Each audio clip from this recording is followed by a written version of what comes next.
Good evening. Kathy Mortensen here with Our Shared Humanity.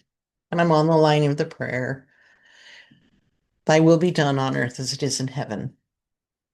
And I'm ending this segment about the movement of judgment through motivation with a focus on what it costs us, the cost of both what we're giving up and gaining when we're attending to what motivates us. When we attend to Thy kingdom come, that which is either sacred if you're scientific or holy if you're religious in our earthly realm. What is that? What brings that heart, that true love, that push to relational wisdom? And I consider relational wisdom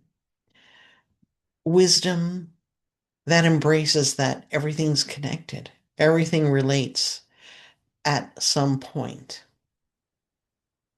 I'm going to send a little reminder because next week I'm starting a class, and so I won't be able to do the videos with as much frequency. So I'm hoping to do them about twice a week because I want to keep pace with um, finishing this topic so that I can embed it in the writing that I'm doing. And also because it takes me time to integrate it, not just research it, not just um, comprehend it and put it into a video format and then a written format, but to embody it takes some time. So let's begin with something simple or misunderstood. I've linked the parable of the treasure in the hidden field, where a man, he doesn't hesitate. Oh, I'm saying that the wrong way. The man doesn't hesitate because he's reckless. He doesn't deliberate endlessly because he's afraid.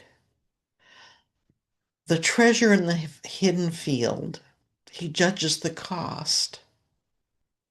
And what does he choose? He chooses that which brings him joy. That detail matters because judgment in this line of the prayer, in this parable, is not condemnation. It's looking at the value. Motivation is born where love is willing to look honestly at the cost, what it costs to love, to have this joy. So let's differentiate a little bit that motivation is not willpower. What is willpower? Well, it's like force. We often imagine motivation as a force, a discipline, resolve, obedience, grit. That might be part of it when you embed that with a determination that comes from joy. But there's something bigger there. This parable tells a different story. The man who found the treasure, he didn't push himself into change. Remember, motivation is about what we're transforming next within ourselves. So the man doesn't push himself into change. He's drawn into it. What are you drawn into? This is not a moral heroism. It's called in science self-concordance. Everything's in line. It's in concordance with your being. You know, there's maturity to motivation. When you think about toddlers who are motivated for just what they want, grade schoolers who are motivated, they learn to share. Um, Teenagers who are motivated for identity and to be different than their parents.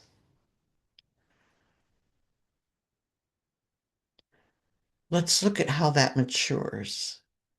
It asks a more intimate question. Hmm. Question is, what will this cost me to become who I already sense I am meant to be?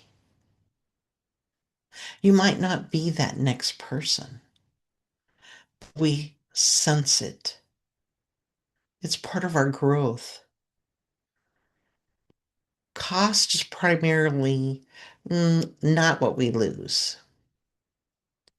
It's what we release in order to protect what matters more. We're motivated to release, to protect what matters more. I see this in the work. I work with a group um, just occasionally.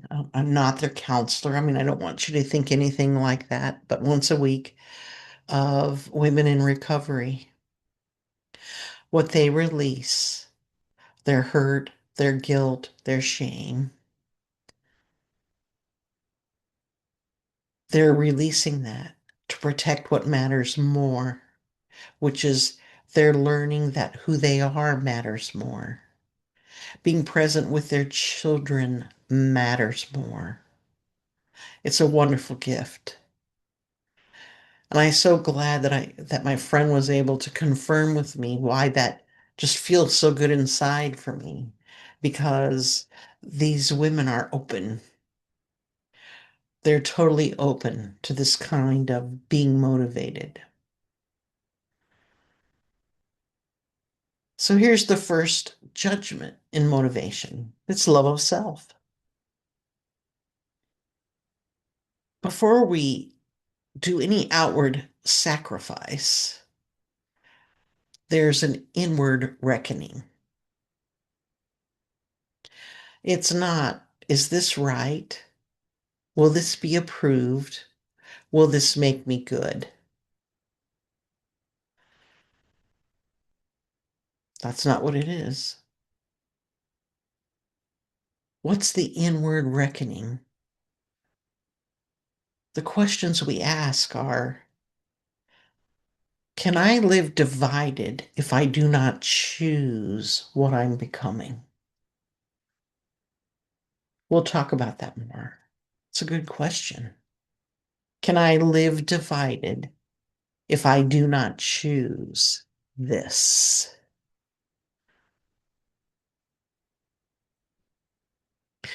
Those in recovery are living divided. If you continue to drink or to use drugs, you're living divided because you're not choosing self-love. What does staying the same cost my aliveness? They're asking this question every day. What does staying the same cost my aliveness? Feeling alive inside, feeling that joy. This is judgment in service of self-respect, not self-punishment. To refuse the joy of that treasure, of the next growth that you're motivated to become. It would cost you your coherence, your integrity, your vitality. It costs you your joy.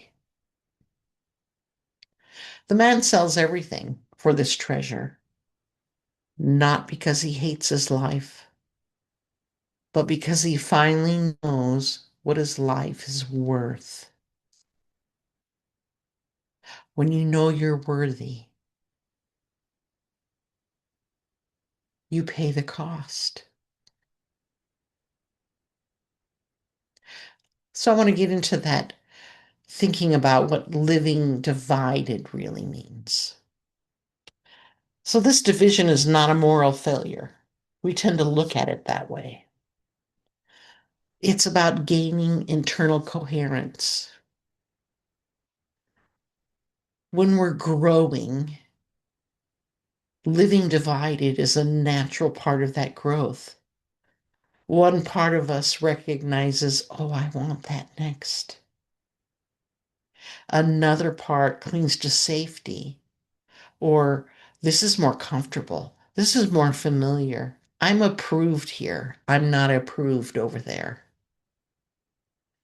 Over here, I know what matters, and I can organize my life and fit in my life on this side.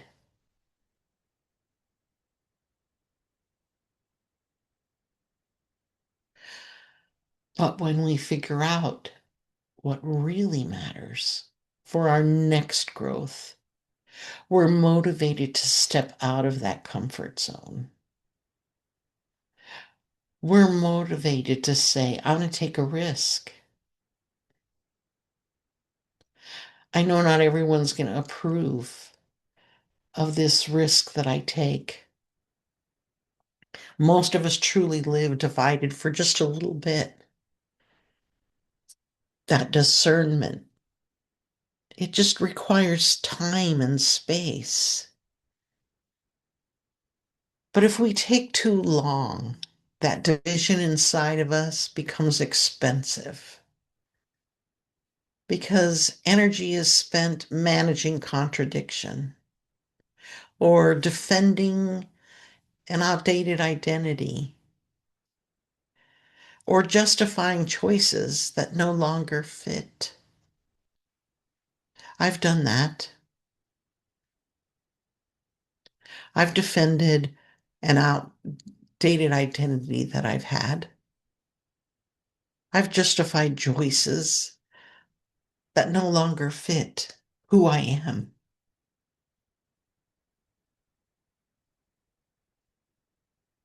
As I want to get back into um, more exercise, let's say, I'm not quite there. I've set this little goal because I used to do 2 exercises a day, and with my knees, I haven't quite kept up with that, and I want to get back into that. So I'm justifying choices of my old way and pushing through to justify choices for the new way of exercising twice a day.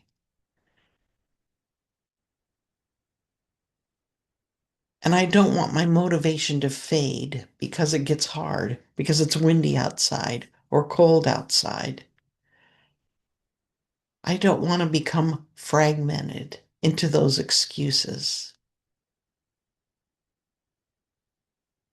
So our motivation can fade when our self is fragmented.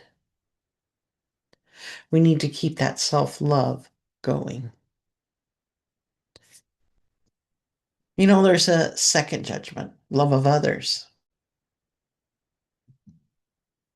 Only after we align ourselves can the cost to others be held cleanly. If my motivation is rooted in fear, fear asks, what will this demand of them? Who will disapprove? Who might I disappoint? But true motivation,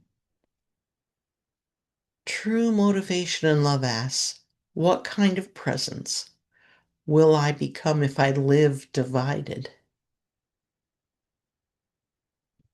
What does my unchosen self cost the world? Not living our truth, this unlived truth within us, it doesn't stay neutral. It starts leaking out of our body. It leaks out as resentment, hard judgment, withdrawal, or moral rigidity. Back to that I'm right, you're wrong. Choosing the treasure, this joyful treasure that motivates us into our next becoming, prevents those hidden costs from being passed on to others.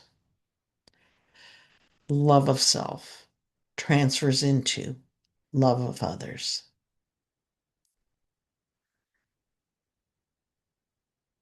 Judgment as relational wisdom. Hmm. In the parable,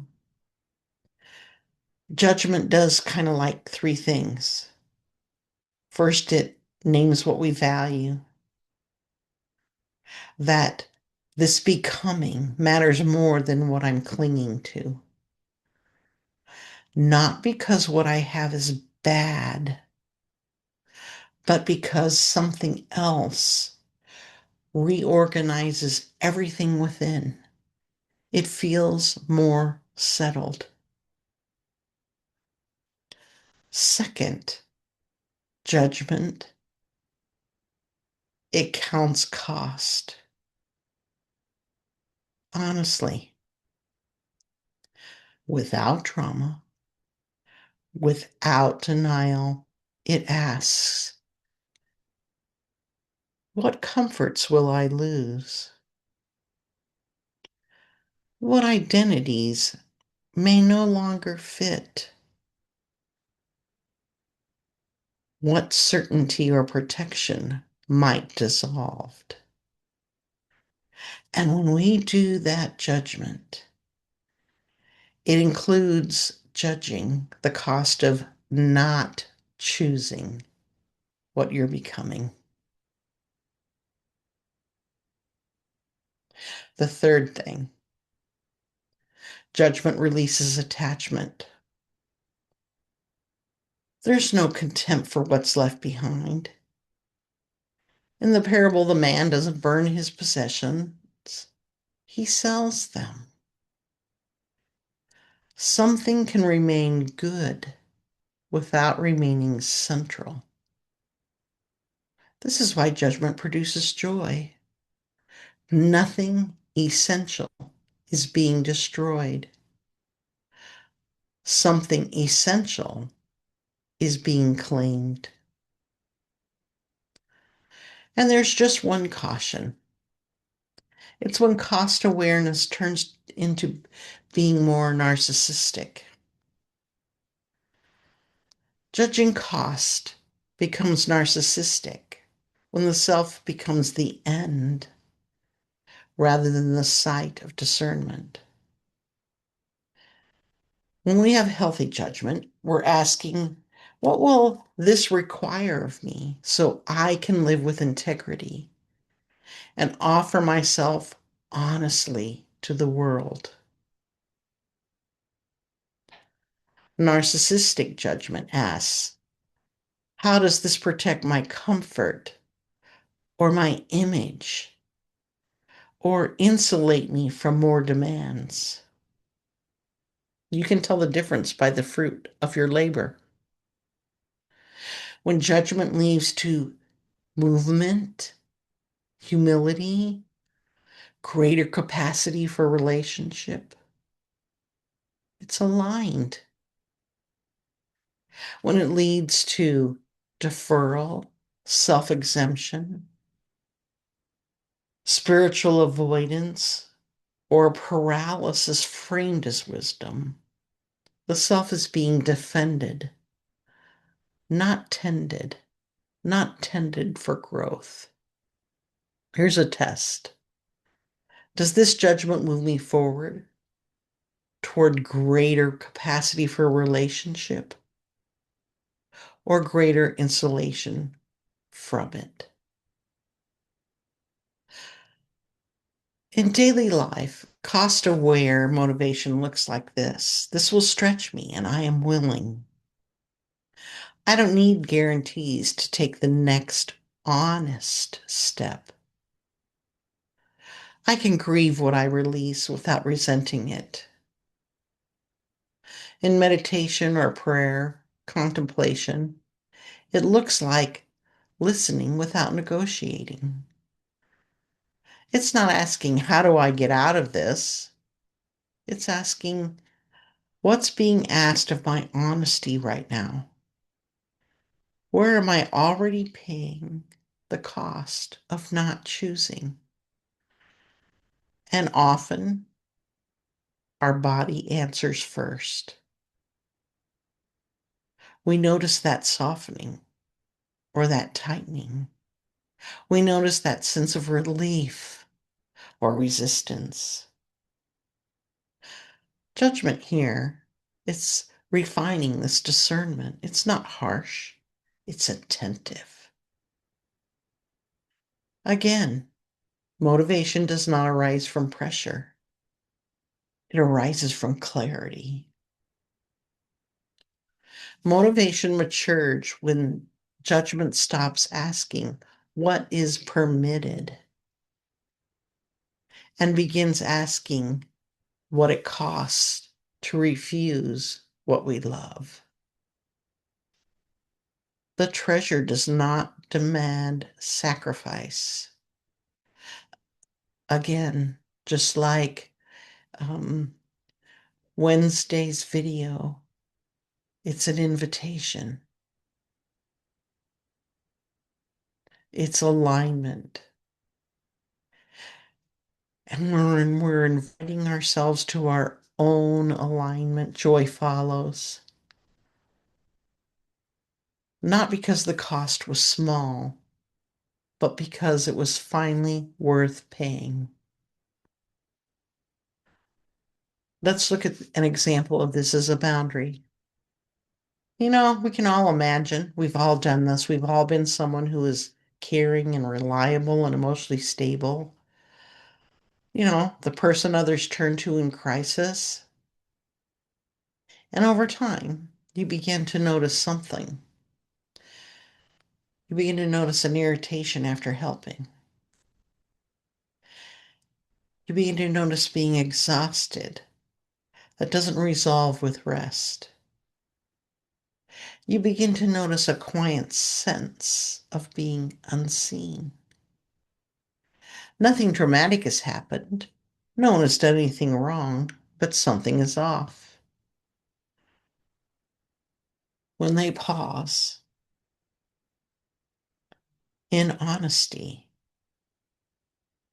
they realize what they value most is being present with integrity, not being endlessly available to maintain approval. This isn't rejection of care. It's a clarification of what kind of care is sustainable. They're not saying helping is bad or people are too demanding. They're saying being needed is no longer the same as being aligned. This judgment is naming value, counting the cost. Now the sober part begins. They count the cost of setting a boundary, a disappointment from others, guilt, a fear of being misunderstood, the loss of a familiar identity. But you've always been the dependable one. They also count the cost of not setting it, how resentment leaks into tone, how emotional withdrawal is disguised as kindness, how burnout will eventually limit any care they can provide altogether. This is not selfish calculation, it's respect for reality. They're not asking what's the easiest. They're asking what's the truest over time. What's true for me? And I've asked that a lot the past few years. What's true for me? And in working with the gals at in the recovery group, they're asking me questions that I don't know. People assume if you play sound bowls or if you do Reiki that you like know the whole gamut of everything. So they were asking me about all of the crystals, their names and what they mean. That's not my area of expertise. I had to laugh. And I said, there's so many other people who know those things so much better. I've tried to learn them. I've tried to memorize them. They just don't stick with me. That tells me that's not for me.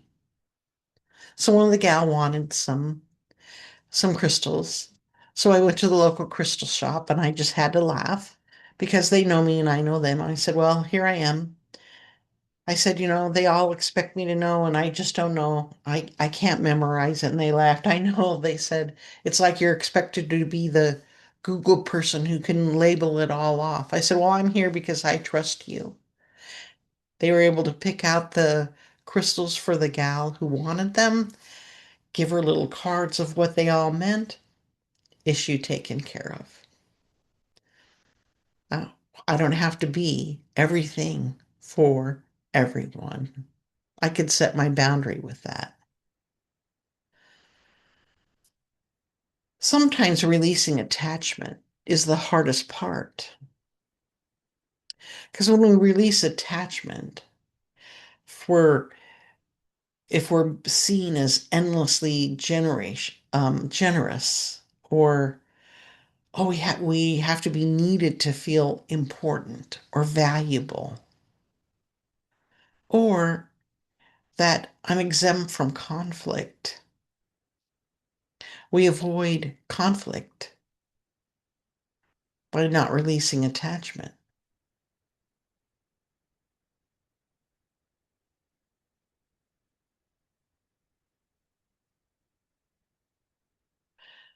So what we do is we set our boundary. And we don't set our boundaries as a moral stance. We don't demonize those we can't help or that we're too tired to help in the moment. We're just being honest. We might say something like, I care about you, and I can't do this in the same way anymore. I want to stay connected, not depleted. And we allow others their reactions without having to defend ourselves.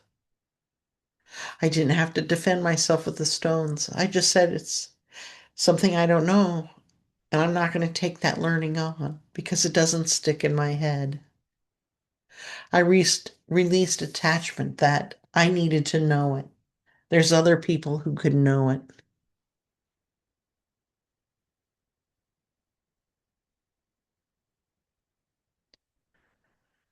The boundary increases honesty. It preserves the capacity to care, and it prevents resentment from poisoning a relationship. When we look at this kind of motivation, it's not insulation, it's sustainability. What sustains us? By choosing this boundary, we avoid passing on the unspoken cost, helping while inwardly feeling resentful, appearing generous while quietly judging, staying connected in form, but not in spirit or with the heart. We prefer to choose alignment. This is what cost aware motivation looks like in real life. It's not a dramatic sacrifice, but the courage to stop paying the hidden costs that quietly erode our love. There are many examples of motivation, and It's not just boundaries, but that's one example of motivation and growing into motivation for the joy and staying in touch with your own self concordance. So, in developing from this real life scenario, when I talked about boundaries, a healthy boundary is not a withdrawal from care. It is a refusal to let care be contaminated by resentment. And so next week, again, it'll probably just be a couple of videos, and I'll be moving on to the next line of the prayer. Give us this day our daily bread. Namaste.